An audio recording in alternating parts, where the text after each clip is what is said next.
the text you sent, video notification saying I didn't. I'm just check. I started. Well, I mean, yeah, I mean, I don't know why. I mean, because you got that one, right? You got the, did you send a video? Mm-hmm. So she said I sent it again. I said,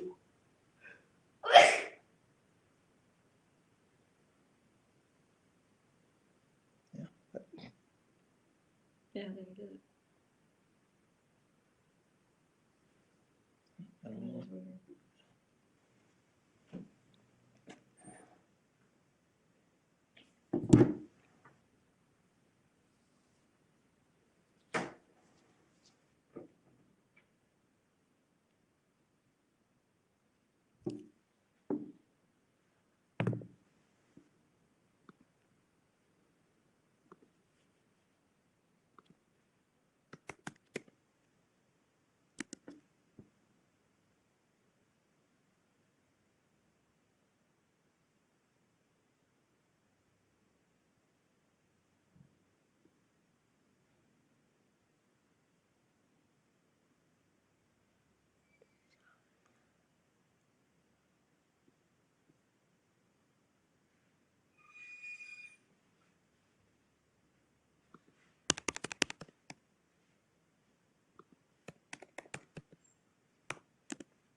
Hi.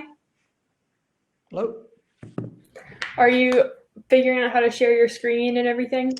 I think it's I guess the monitor, the fourth icon from the left. Mm-hmm. Yeah, with the red line.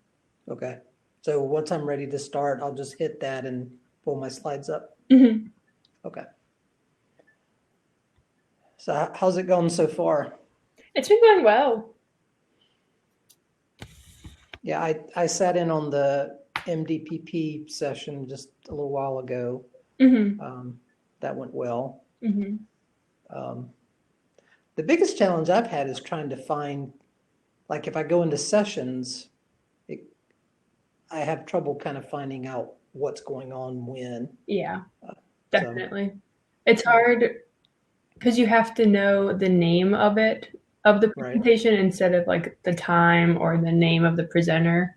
Right. So it's easy to get kind of twisted around.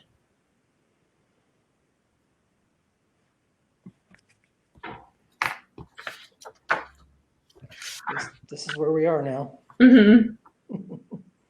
And so for you, starting at 12, if it seems like at 12:15, you like need a reminder for if you need a time check, I'll let you know.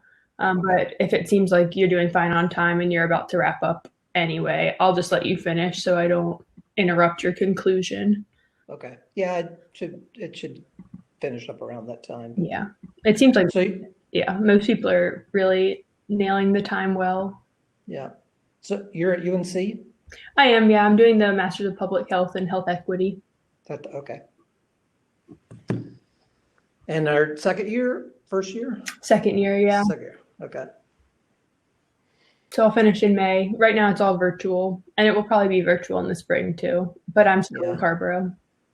My youngest son is in the MSW program at UNC, and they've already announced they're going virtual for the spring. Oh, wow. Yeah. It makes sense, but it's just wild that they can make that decision this early. I guess they don't want to have what happened for this fall to happen again. But ECU announced yesterday they're going to try to do sort of online, it's kind of hybrid, to some online, some face to face, and have limited on campus housing. Oh, we'll see how that goes.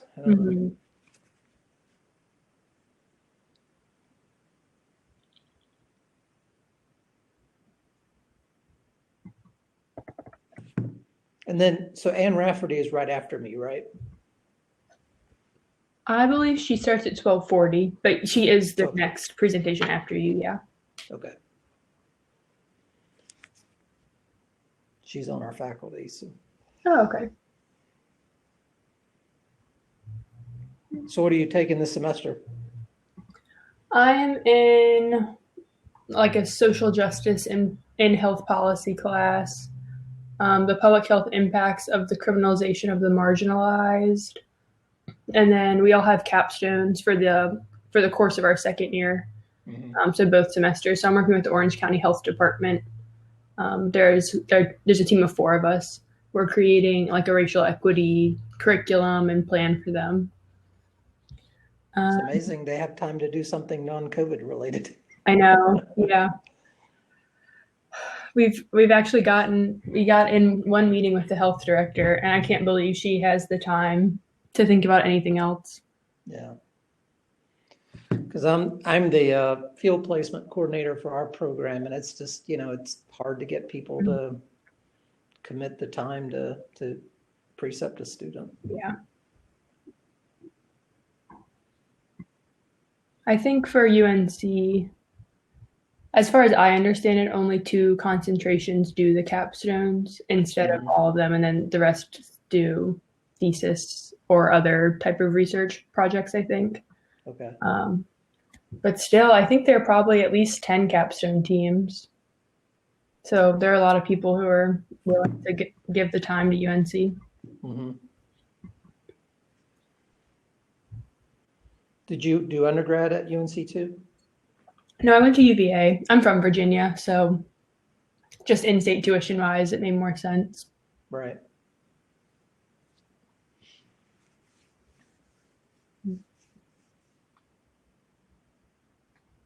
Now, does UVA have a public health program?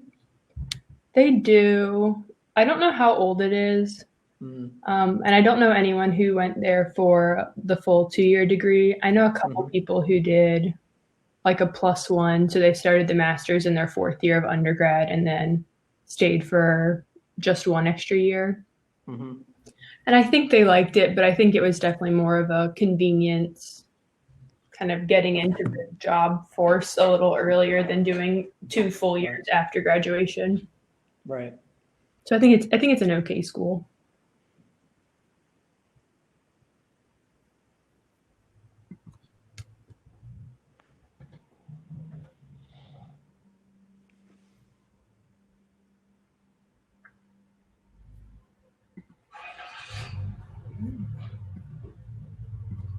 Yeah, my son is doing he's doing his internship at the HIV clinic at UNC, and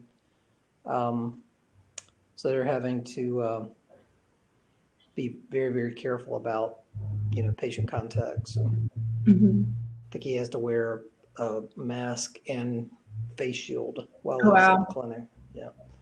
Did they stop the clinic for like any period of time, or has he been working through the whole time? So he just started that internship this fall, and they only go in like 2 mornings a week. So I don't know what they did around the first part of the pandemic, but he's been able to go in a little bit since the fall.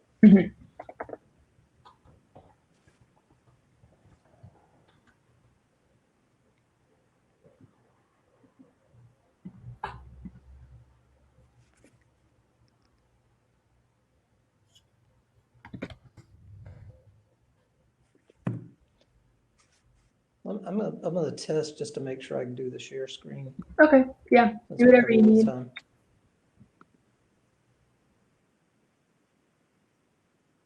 Okay, so.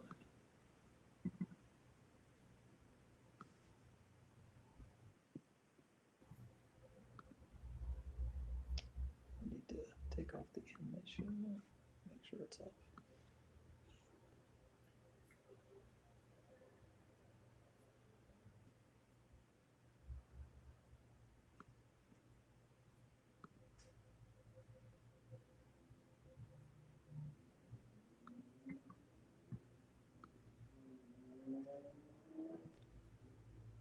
So if I go to view mode like that, Yeah, that looks great. okay. All right. And it might, I don't know if when you do that, if it prevents you from seeing the chat. So, It does. okay, so at the end, I'll let you know if anyone asks questions, or if you stop sharing at the end, then you'll be able to see it again. Okay.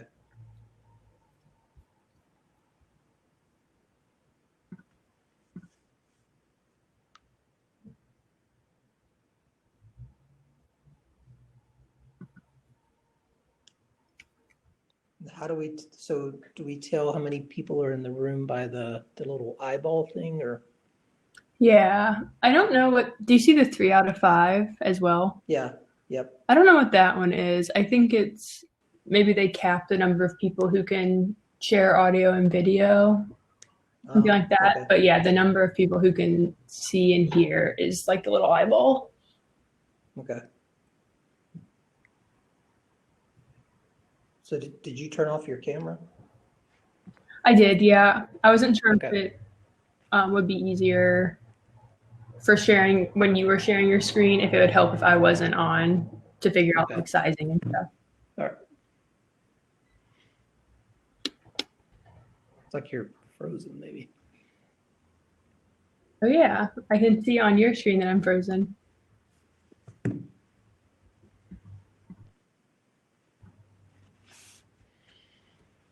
It's funny, all these new, for the longest time, I used, what was it, like GoToMeeting or something like that. But now, with Zoom and WebEx and Teams, and they even used one called BlueJean, Mm-hmm. which uses a lot of bandwidth. I think not many people use it, but ECU mostly uses Microsoft Teams because it's a good platform for like posting documents and things like that. But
Hi everyone, as you were starting to join, welcome back.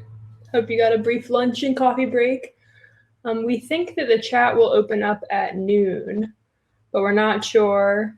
Once it does, that's where you can leave your questions and comments, or if you have any technical difficulties. And if it doesn't open up at noon, we will find out a solution. So we'll be starting here in a second.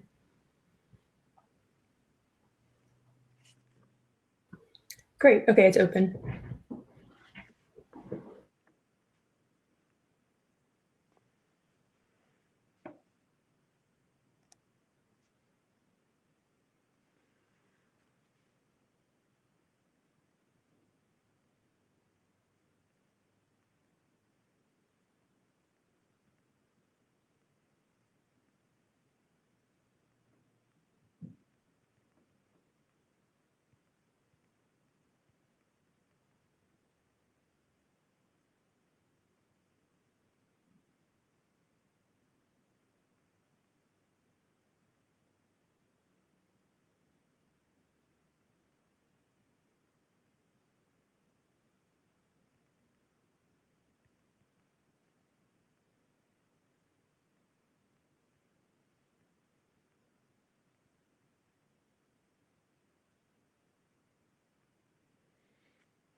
Hello, everyone. Hope you can hear me okay. So I am grateful to the conference planners for giving us the opportunity to present our research on a topic that's very important this time of year. And the title of our presentation is Influenza and Pneumonia Vaccination Among North Carolina Adults with Diabetes, the North Carolina Behavioral Risk Factor Surveillance System.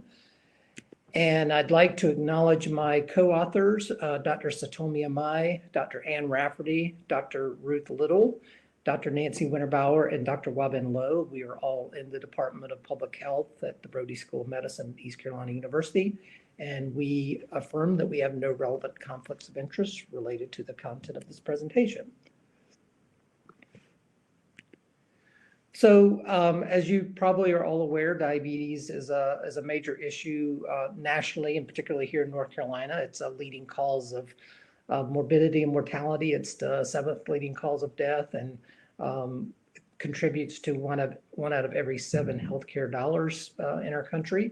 And we here in North Carolina are part of the diabetes belt, and we rank 14th in the nation in the prevalence of diabetes. So again, a very important issue for us here in North Carolina. People with diabetes are at increased risk for lots of chronic complications, but also for infectious complications. We've seen this with COVID, but we've known it for much longer for infectious issues such as influenza and pneumonia. And so not only are they at risk for developing these conditions, they're also at risk for having a poor prognosis once they get it. And so while influenza and pneumonia vaccinations are part of the standard of care recommendations by the American Diabetes Association and the American Association of Diabetes Educators, we know from previous research that many people with diabetes are not compliant with the recommendations for getting vaccination for influenza and pneumonia. So what we wanted to do is to look at 2 things. One is to look at recent trends in compliance with influenza and pneumonia vaccination for adults with and without diabetes. And the second aim that we wanted to focus on is looking at the demographic and healthcare characteristics associated with pneumonia and influenza vaccination compliance, specifically among adults with diabetes. So for AIM 1, we looked at annual vaccination rates for influenza and pneumonia, comparing people with and without diabetes. So looking at 2011 up to 2018, which is the most recent data that's available through the North Carolina BRFSS. And then the second aim was that we compiled data from 2014 to 2018 for people with influenza and for people with diabetes, looking at the demographic and health correlates for influenza and pneumonia vaccination. So our independent variable is the one that's used typically for classifying people with diabetes in the BRFSS. So it's they had to answer yes to the question, has a doctor, nurse, or other health professional ever told you that you have diabetes? And if the response to the question was yes, but only during pregnancy, we excluded those. Or if they indicated that they had pre-diabetes or borderline diabetes, they were also excluded. And our dependent variables, so we looked at clinical recommendations for vaccination for influenza and pneumonia. So the question, it varied slightly across the years of BRFSS, but basically it's receipt of a influenza shot or nasal spray in the past year for adults 18 years of age or older. And then for pneumonia, we looked at receipt of a pneumonia shot at any time for adults ages 65 years of age or older. So the demographic and health characteristics that we looked at for AIM 2, so we looked at age groups, race and ethnicity, sex, formal education, annual household income, and urban and rural residents. And for health and healthcare, we looked at whether or not they indicated that they had health insurance, self-rated health, whether they had additional chronic health conditions in addition to diabetes. We looked at categories of body mass index, and we looked at smoking status. So we used SAS 9.4 to do our analysis, and Sudan. version 11.0.3. We use these to account for the sampling design and analysis weights. For AIM-1, we did a chi-square Wald F test to look at differences across each of the years for vaccination rates for influenza and pneumonia. And we also did a time trend analysis to see whether over that period from 2011 to 2018, whether there was a significant increase or decrease over that time period. And then for AIM-2, we did chi-square Wald F test to look at bivariate relationships, and then we looked at we used logistic regression models to estimate adjusted odds ratios for whether or not the adults with diabetes had received an influenza or pneumonia vaccination. So these are our data for AIM-1. So you can see that there was not a whole lot of change across the time period that we looked at for rates of influenza vaccination. And just for context, the Healthy People 2020 doesn't have a specific recommendation for people with diabetes, but the national recommendation is that 70% of people with 70% of people get a flu shot every year. And you can see that we're below that for both people with and without diabetes. So the light blue line, I guess the Carolina blue line, is the line for the annual rates for people with diabetes, and I guess the Duke blue line is the rate for people with diabetes.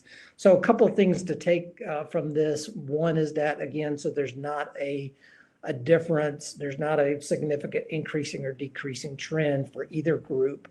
But the second thing to keep in mind here is that there is a consistently and statistically significant difference each year with people with diabetes having higher vaccination rates than those without diabetes.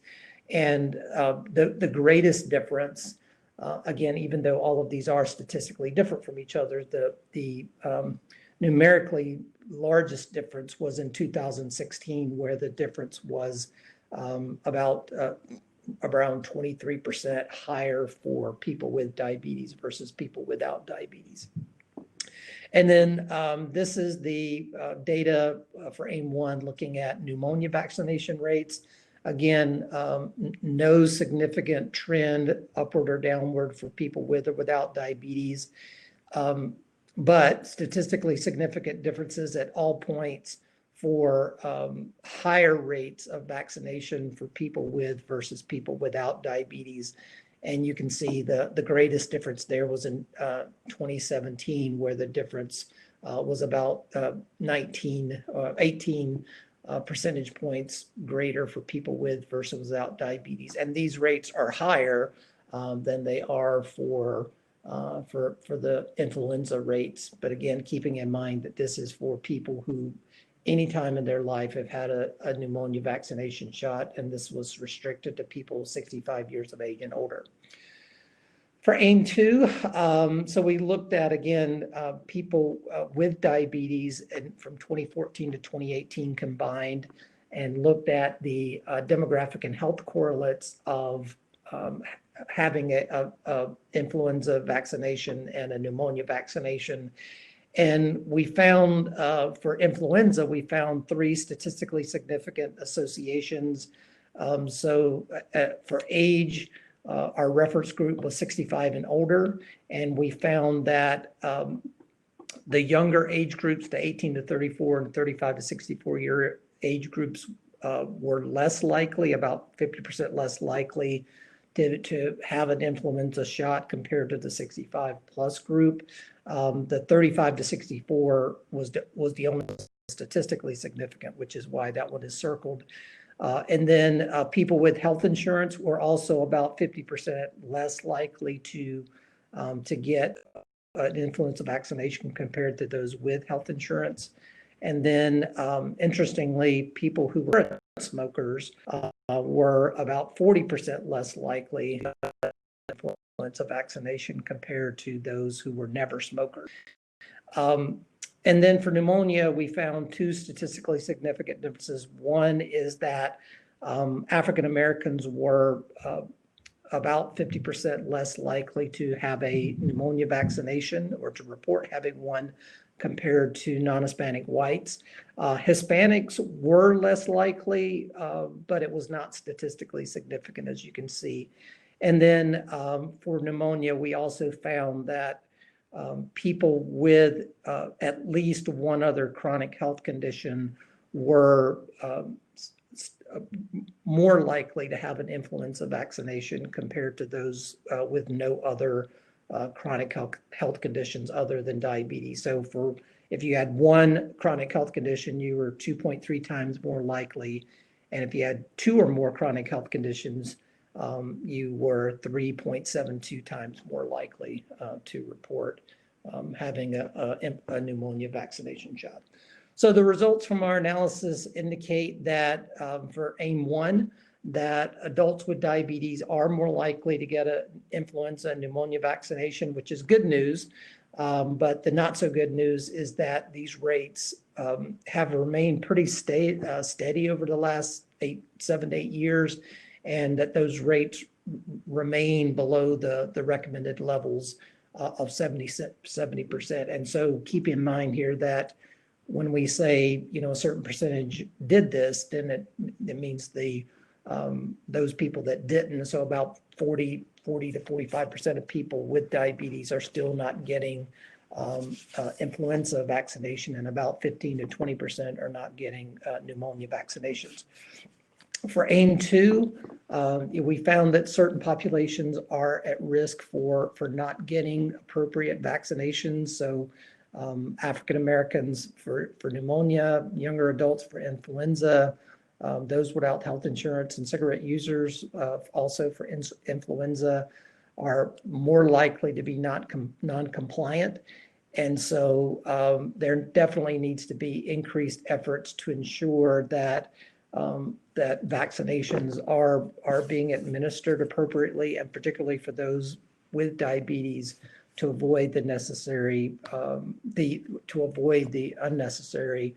risks associated with this condition. So with that, I am done, and if you have any questions, I'd be more than happy to take them.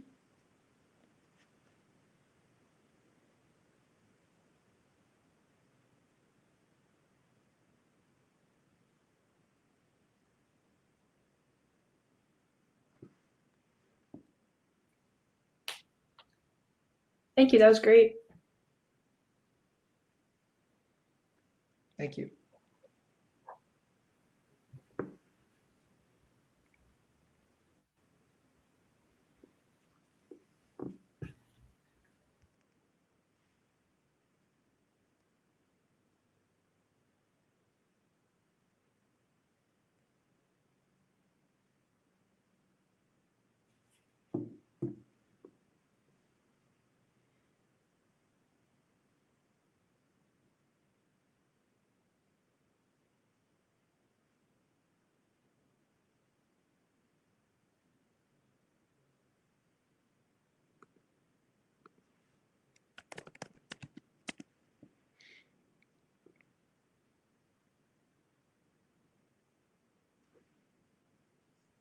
And I will just throw in that we have submitted these data to the American Journal of Health Behavior for publication. So keeping our fingers crossed there.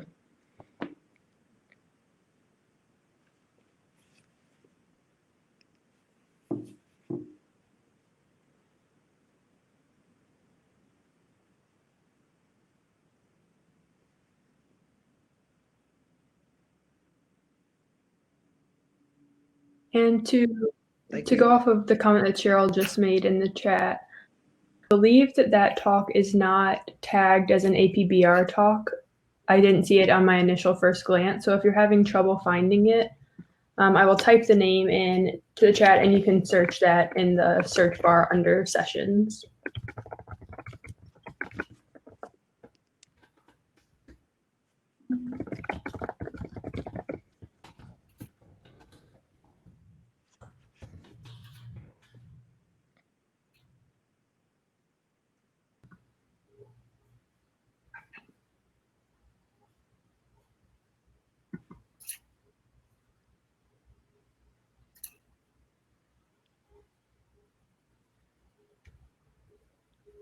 Great. Thank you, Ronnie. All right, thank you.